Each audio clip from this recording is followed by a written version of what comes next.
There's a phrase that keeps showing up more and more. I just want to relax into my feminine. And when people say it, they usually mean something very specific. They're imagining a life where they no longer have to push so hard, no more constant pressure, no more responsibility weighing on every decision. Someone else steps in, takes charge, pays the bills, makes the plans, solves the problems, and in that space, they finally get to soften. In that version of life, everything feels lighter. There's room to breathe. There's room to feel. Instead of constantly doing, they can simply exist. Instead of carrying, they can receive. And on the surface, there's nothing wrong with wanting that. The desire itself makes sense. After all, if you've spent years being the one who holds everything together, of course, the idea of putting that weight down feels attractive. But here's where things get more complicated. That version of reality doesn't exist in a vacuum. It requires a very specific structure to sustain it. Someone has to carry the load you're putting down. Someone has to absorb the pressure you're trying to escape.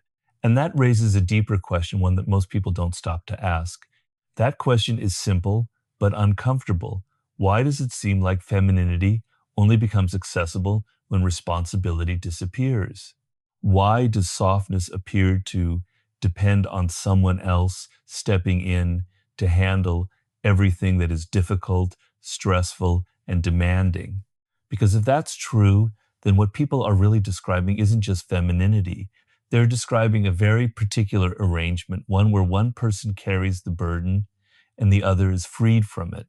To understand this, you have to look at the structure beneath the fantasy. In any system, whether it's a household, a relationship, or a life, there are always problems to solve. Bills have to be paid, decisions have to be made, risks have to be managed. The future has to be planned for. These pressures don't disappear just because someone wants a softer experience. They simply get transferred. So when someone says they want to relax into their feminine, what they're often implicitly asking for is for someone else to step into a role of leadership, provision, and responsibility. Not occasionally, but consistently. Not partially, but almost entirely. And that role is not light. It is not soft. It is defined by constant vigilance. It is defined by anticipating problems before they happen, by absorbing uncertainty, by carrying stress that doesn't go away at the end of the day. It means being the one who cannot afford to fall apart, because too much depends on you staying composed. There's a reason why historically the role associated with provision and leadership has always been tied to pressure. When you are responsible for outcomes, you don't get to relax in the same way. Your mind is always scanning, always calculating, always preparing for what could go wrong. And this is where the tension begins to emerge in the modern context. Because for the past few generations, many have actively pursued entry into these roles. They've sought independence, autonomy, control over their own timelines and decisions. They've stepped into positions that require leadership, accountability, and self-sufficiency, and they've succeeded in doing so. But success in those domains comes with a cost. The same structures that give you control also give you responsibility. The same independence that gives you freedom also removes the safety net. You are no longer shielded from the consequences of failure. You are directly exposed to them. And exposure creates pressure. So now there's a collision between two desires that don't easily coexist. On one side, there is the desire for autonomy, to make your own decisions, to control your own life, to not be dependent on anyone. On the other side, there is the desire for relief, to not carry everything, to not always be the one solving problems, to not live in a constant state of mental strain. The problem is that both of these desires point in opposite directions, because the more authority and responsibility you take on, the harder it becomes to access that sense of ease. Not because something is wrong with you, but because the structure of responsibility itself generates tension. It requires attention. It demands energy. It doesn't allow for complete psychological disengagement.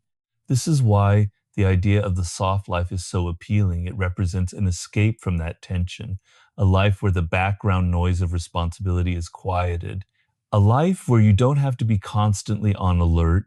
But again, that quiet only exists because someone else is carrying the noise. And not everyone can realistically access that arrangement.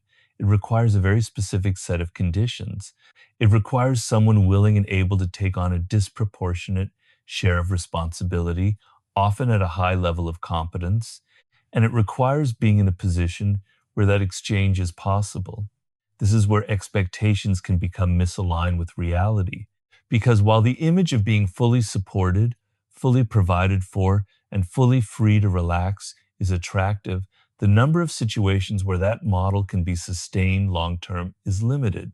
It is not the default structure of modern life. It is closer to an exception than a norm, which leads to a more precise understanding of the issue.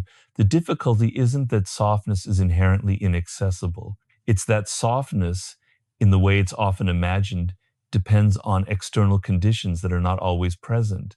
And when those conditions aren't met, the weight returns. Responsibility doesn't disappear, it simply comes back to you. So the real tension isn't between being feminine or not, it's between how much responsibility you carry and what that responsibility does to your internal state. Because the more you carry, the harder it becomes to feel light. And this is where the conversation usually goes off track. Because instead of examining the structure, people start moralizing the outcome. They frame it as something being wrong, either with wanting the soft life or with not being able to achieve it. But neither of those interpretations actually address the underlying mechanism. The reality is much simpler and much less comfortable. Your internal state is heavily shaped by the roles you occupy.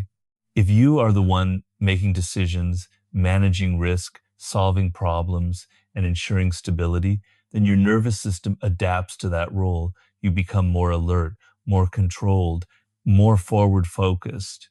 You start thinking in terms of consequences, trade offs, and long term outcomes. That's not a personality flaw, that's functional adaptation. But that same adaptation comes at a cost. It reduces your ability to fully relax, it limits your capacity to be spontaneous, it keeps part of your attention anchored in responsibility, even when nothing is immediately wrong. So when someone says they want to feel softer, more open, more emotionally present, what they're often really saying is that they want relief from that constant state of activation. And here's the critical point. You cannot maintain a high level of control and simultaneously experience a high level of surrender. Those states are neurologically and behaviorally in tension with each other. Control requires vigilance. Surrender requires safety. If you don't feel safe financially, emotionally, structurally, your system won't let go. It can't, because letting go in an unsafe environment has consequences. So the idea that someone can simply choose to relax into their feminine without changing anything about their responsibilities is, in most cases, unrealistic. It's like trying to stay mentally off duty while still being fully accountable for everything. The two don't reconcile. This is why some people find themselves stuck in a loop. They adopt more responsibility to gain independence and security, but the more responsibility they take on, the further they feel from the state they actually want to experience. So they push harder, thinking the solution is more control, when in reality, more control is what's maintaining the tension. At the same time, there's another misconception that needs to be addressed. The soft life is often imagined as a complete absence of effort, no pressure, no demands, no expectations. But in reality, no functional life operates that way. Every system has maintenance costs. Every lifestyle has requirements that must be met. Even in the most supported arrangements, someone is still working. Someone is still thinking ahead. Someone is still absorbing risk. The difference is simply in who carries that load. And this is where the trade-off becomes unavoidable. If you want to reduce the amount of pressure you experience, then by definition, you must reduce the amount of responsibility you hold. But reducing responsibility also means reducing control. It means accepting dependence in certain areas. It means trusting that someone else will handle what you are choosing not to. And trust is not just an emotional decision, it's a structural one. It depends on the reliability and competence of the person or system you're relying on. This is why not everyone can comfortably make that shift, because letting go requires more than desire. It requires conditions that make letting go viable. Otherwise, what looks like softness becomes instability. So the question isn't just, do you want a softer life? The real question is, what are you willing to give up to experience it? Because every gain comes with a corresponding cost. More autonomy means more responsibility. More responsibility means more pressure. Less pressure requires less responsibility. Less responsibility often means less control. There is no configuration where you maximize all of these variables at once. And once you see that clearly, the conversation becomes less about chasing an ideal and more about making deliberate trade-offs. What kind of life do you actually want to build? What kind of pressure are you willing to tolerate? And what kind of dependence are you willing to accept in exchange for relief? Because the answers to those questions, not slogans, not trends, are what determine your lived experience.